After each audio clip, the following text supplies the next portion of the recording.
It's my fault. I did it. It's all on me. You know what? Sometimes it feels really good to be able to say that, but there's also a really good reason in your business why it's good to sometimes say, it's my fault. Welcome to another episode of the Wedding Business Solutions Podcast. I'm your host, Alan Berg, speaker, author, sales trainer, website reviewer, here to help you in your wedding and event business sell more, profit more, and have more fun doing it. Enjoy this episode. Hi, it's Alan Berg with the Wedding Business Solutions Podcast. Thanks so much for tuning in. Today, I want to talk about taking responsibility. It's actually based upon a blog post that I wrote, which is called, It's My Fault. Boy, that feels good to say that, doesn't it? See, so many people are afraid to take responsibility for things going wrong because they think that it makes them weaker. I actually think it makes you stronger when you're able to admit that you screwed up, because people will believe you more, right? Think about someone that never wants to take responsibility. You don't believe them when they say they did something right because they never ever admit to having done something wrong. And let's face it, every one of us screws up sometimes, right? I'm a very happily married man because I'm able to say it was my fault. Actually, I remember a comedian one time saying he wakes up every morning, turns to his wife and says, I'm sorry. I don't know if I'm going to screw up today or tomorrow, but I just want to I am sorry. Right? Now that, of course, is a joke, but the reality is your ability to say that you screwed up and then go ahead and work hard to make it right is what makes you stronger in business and stronger in life. Some of my best friends in the wedding and event industry are people that I met because something went wrong when I was vice president of sales at The Knot, and we were able to handle it quickly, make it right, and that makes you have a lifelong customer, in my case, lifelong friends with many people. See, nobody called me when I was vice president of sales to tell me how happy they were, right? They might have told me at a conference or something, but nobody ever just goes out of their way to tell you how happy they are, right? You get people that complain when something is wrong. By the time somebody got to me, they'd been through 1, 2, 3, sometimes 4 different people to get to me. So at that point, you know what they want? They want to be heard. They want to be heard. And what I would want to let people know is you're being heard. And this happened on my watch. No, I didn't make it happen. No, I didn't screw it up personally. No, I didn't push some buttons and make your ad drop off or something. But that doesn't matter. What matters is you're talking to me about it, and I'm going to take ownership of that, and I'm going to make this right for you. So I took responsibility for the fact that things went wrong, which is not the same as saying that I personally did it. Now, when I personally did it, of course I took responsibility. I remember another time, I saw a bunch of emails going back and forth. And what I learned in the corporate world is when you're being CC'd, they're not expecting you to reply. They just want you to know that this is happening. And I saw that something had happened with somebody's ad somewhere, and people are going back and forth trying to figure out what happened, basically trying to point blame and say, why did this happen? And I felt compelled to jump in and say, has anybody told the customer that we're working on this? And they said, well, no, we're trying to figure out what happened. I said, I got that, but the customers can't see that. They don't see you running around trying to get this right. What they see is nothing. So we need to first go and say, hey, we heard you. We're working on this. Just want to let you know. Let me give you a reasonable time frame that we'll get this done right. And then we're going to work to do that. It makes us stronger to be able to say, yes, we accept the fact that this happened. We are working to make this right.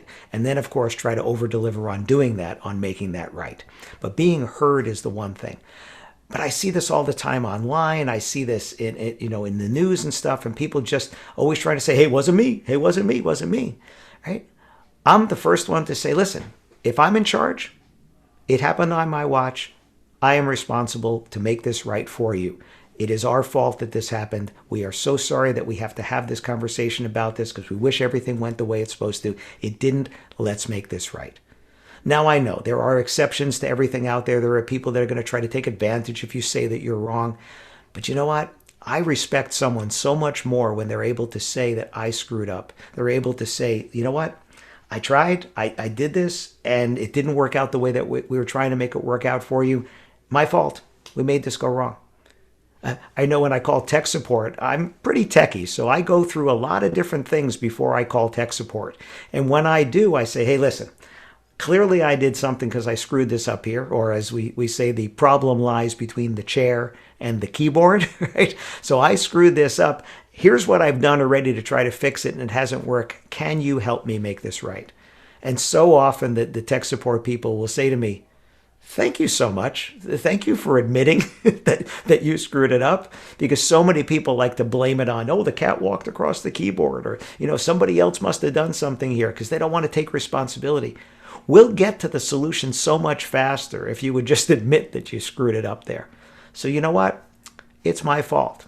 Not all the time, but if somebody comes to me and something happened on my watch, it's my fault. I shouldn't say that. It's my responsibility. I had somebody call me one time back in the DVD days. They were driving in their car. They had a portable DVD player. You remember those? Portable DVD player. Was sitting on the passenger seat. They weren't watching my DVD at the time, but the DVD was in there. They had an accident. The DVD player went flying and broke, and the disc broke. And they called me up and they said, hey, listen, I had the accident here. The disc broke. I need to get another one. I need to buy another one. And I said, first of all, are you okay? Right? You had an accident in your car. Are you okay? And they said, no, I'm fine. I said, okay, good. I said, so the disc broke. It was in there. They said, yeah. I said, which one was it? They told me which one. I said, all right, let me get your address. I got their address. I said, okay, I'll have that in the mail to you today. They said, well, how much do I owe you? I said, you don't owe me anything. You bought it. You wanted to watch it. You can't watch it now because it's broken. It's not like you're looking for a second one. You're looking to replace the broken one there. I said, here you go. Right? I could have asked for the money. They were willing to pay me the money. But that's not the point. The point is, I'm going to take responsibility for you not being able to watch that you want to watch my content, and the cost of that second disc for me is small compared to you not being hurt in the accident and wanting to watch my content. You know what? That might have turned into more business for me later. It might not have, but it felt good to do the right thing. And you can't go wrong doing the right thing.